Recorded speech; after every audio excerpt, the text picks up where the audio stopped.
सगळ्यांना आहे आणि माझ्या चॅनल तुमचे खूप स्वागत आहे. तर आज मला असा भरपूर असा स्वयंपाक करायचा होता, कारण स्वयंपाक माझा दिवस सोबतच स्वयंपाकाने झाली होती भरपूर अशा. तर सगळ्यांचीच होती म्हणा, पण मला आज खूप प्रमाणात स्वयंपाक करायचा होता आणि सगळी तयारी करून ठेवली होती मी आणि खूप असा पसाराही पडला होता. आणि नंतर काय मी व्हिडिओ काढलाच नाही, कारण मला स्वयंपाकामुळे व्हिडिओ काढताच नाही आला. पण डायरेक्ट दिवस मावळता जवळ 4:30-5 वाजता मी व्हिडिओ काढला. आणि त्यांचे बाहेर मित्र आले तर त्यांच्यामुळे त्याने चहा ठेवायला सांगितला होता. मग मी चहा करत होते आणि चहा मी आज पातेल्यात न करता मी एका वाटीमध्ये चहा केला होता आणि थोडाच करायचा असल्यामुळे म्हटलं बघू म्हणतात करून. तर मी नारळाचं पाणी काढायला गेले, पण मला ते काही जमलंच नाही. मी खूप वेळा ट्राय केलं. मग म्हटलं जाऊ देतात, तेव्हा नारळ ते जागेवर सोडून दिला आणि मग त्यांना चहा नेऊन दिला. तर चहा मला कधी पण अशा सवय कोणताही पदार्थ केला ना की थोडीशी तरी तो खाऊन किंवा पिऊन बघायचा कसा झाला आहे कसं ना. ही सवय माझी काही जात नाही, पण सगळे म्हणतात ही सवय तुला चांगली नाही आहे. म्हणजे आईकडचे सगळे म्हणतात की बहीण असो कुणी ही सवय चांगली नसते खाऊन बघ म्हणजे बघीनं. पण मला असं वाटतं की कसं झालं आहे कसं नाही ते बघावं एकदा, म्हणून आणि आपल्याला कळतं की आपण पुढच्याला कसं दिलं ते, म्हणून ही सवय आहे मला. तर माझ्याकडून चहा थोडा गोड झाला. विचार करत होते दूध टाकू का काय करू, पण तरी नंतर म्हटलं जाऊ दे आता, एवढा पण गोड नाही म्हणून नेऊन द्या. आणि तर मला पण वाटत होतं, पण जाऊ द्या मरू दे आता देऊनच येते. नंतर मी गेले आमच्या राधा आणि लक्ष्मीकडे. तर मला काढायची होती कपडे, म्हणजे आता सगळे सकाळचं काम उरकलं तर सगळं माझं दिवस मावाचं जी कामं असतात, झाडून झालं तर चहा झालं आणि आता करायचं होतं कपड्यांच्या घड्या. तर कपडे काढायला घेतली मी. तर कपडे अशी भरपूर अशी वाळी होती, कारण मी सकाळी लवकर कपडे धुतले होते आज. त्यामुळं मला आता चला कपडे काढून घ्या आणि मला जायचं होतं आमच्या जाऊबाईच्या तिकडे, म्हणजे आमच्या ताईच्या घरी, म्हणजे आमच्या घरी. तर म्हणलं आता सगळं उरकून जावं आणि मला संध्याकाळी स्वयंपाक नव्हता, कारण मी होते निवांत, कारण तो सकाळचा स्वयंपाक इतका भरपूर असा उरला होता. तर मग काय आज काय स्वयंपाकाचं टेन्शनच नव्हतं मला. मग सगळे कपडे काढून घेतले आणि घड्या घालायच्या होत्या. पण म्हणलं घड्या घालावं का संध्याकाळी घालावं हा विचार डोक्यात चालला होता. पण घरात गेले तर तो पण त्यांचं उरकत होतं, तर म्हणलं आता घड्या घालूनच घ्या.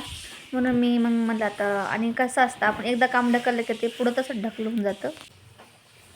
मग थोडीशी फ्रेश झाली आणि म्हणलं केस विसरून जा, कारण आता बऱ्याच वेळ तिथे थांबणार होते मी आणि आता मला काही काम नसल्यामुळे मी आज मी खूप निवांत होते, कारण मला स्वयंपाकाचं आज अजिबात टेन्शन होतं. त्याच्यामुळे मला खूप आनंद झाला होता की मला आज स्वयंपाक नाही.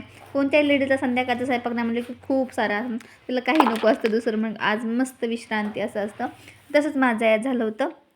तर मला जायचं होतं, तर मग मी ठरवलं होतं किंवा माझा एक व्हिडिओमध्ये मी हा गाजराचा हलवा बनवला होता आणि ते आमच्या दादांनी बघितला होता. म्हणला काय गं काकी तू गाजराचा हलवा खाणार आणि मला देणार नाही का, म्हणून मी त्याच्यासाठी खास असा गाजराचा हलवा घेऊन चालले होते. म्हणलं त्याला तो जरा खुश होईल म्हणून घेऊन चालले होते. आणि मग मस्तपैकी हलवा डब्यात घेतला, पॅक करून घेतला आणि निघालो. पण त्यांचं काही उरकत नव्हतं, मग त्यांची वाट बघत मला थांबायला लागलं. आणि आज मस्त चकाचक किचन होतं, काय आज संध्याकाळी टेन्शन नव्हतं कसं ठेवली कुठं आणि त्यांची चावी सापडत नव्हती. निघालो होतो आम्ही, तर ते चावी कुठं गाडीची ठेवलं हेच विसरले कशाचं होते टकटक नेमकं. करायला. तर जर माझ्याकडून विसरले असते तर म्हणले असते तुला लक्षात नाही राहत अमकं तुमकं. पण जेंट्सचं जसं काही नसतं, त्यांच्या मनावर सगळं असतं, त्याच्यामध्ये काही करू शकतात. आणि मग चावी सापडली, त्यांची चावी खिशातच होती आणि ती काढली पॅन्ट, त्यांनी दुसरी पॅन्ट घातली होती, त्याच्यामुळे त्यांच्या लक्षात नाही राहिली. मग आम्ही मस्तपैकी असं निघालो. आता निघता आम्हाला जवळ 5:30 वाजले. आम्ही निघालो 4:30 आणि वाजले 5:30. आम्ही 1 तास फक्त उरकण्यात घालवलेला होता. आणि मग त्यांना इथं बी ह्या गाडीची पण चावी सापडत नव्हती. आणि आम्ही रस्त्याने सगळीकडे हिरवगार होतं, पण दोन्ही साईडनी शेती आणि आमच्या घरात जाईपर्यंत शेतीच शेती आहे, कारण आम्ही कच्च्या रोडने जात होतो घरी. आता बघू शकता तुम्ही. आणि हिवाळा मला कितकं सगळीकडे हिरवगार असतं ना. पावसाळ्यात असतं पण म्हणजे पावसामुळे थोडंसं चिकचिक वाटतं, पण हिवाळ्यात असं फ्रेश वाटतं, वातावरण पण छान असतं. आणि हे घरी आम्ही एक गुलाब आणला होता, त्याला आज गुलाब पण आला होता. असा इतका मस्त तो गुलाब दिसत होता. घरी गेली तर घरी नव्हता ताई, त्यामुळे मग दादा म्हणलं की धार काढू लाग काकी म्हणा. तर म्हणून मी आज खूप दिवसातून धार काढायला बसले होते. तर गाइस, ये हमारी काकी है और ये बहुत दिनों के बाद आज दूध निकल रही है. क्या होगा मालूम नहीं. तुम्ही जर माझ्या चॅनलवर पहिल्यांदा आलं तर प्लीज सबस्क्राईब करा आणि माझ्या व्हिडिओला लाईक करा. नंतर आमची धार काढून झाली आणि आम्ही धार मग दूध किटलीमध्ये घेतलं होतं. तर बघू शकताय तुम्ही. आणि त्याला व्हिडिओमध्ये यायला आवडत नाही, तरी पण मी काढण्याचा प्रयत्न करते नेहमी. आणि तो नेहमी म्हणतो मला व्हिडिओमध्ये घेत नको जाऊ, पण तरी काय माझं काही सवय जात नाही, मला आवडतं.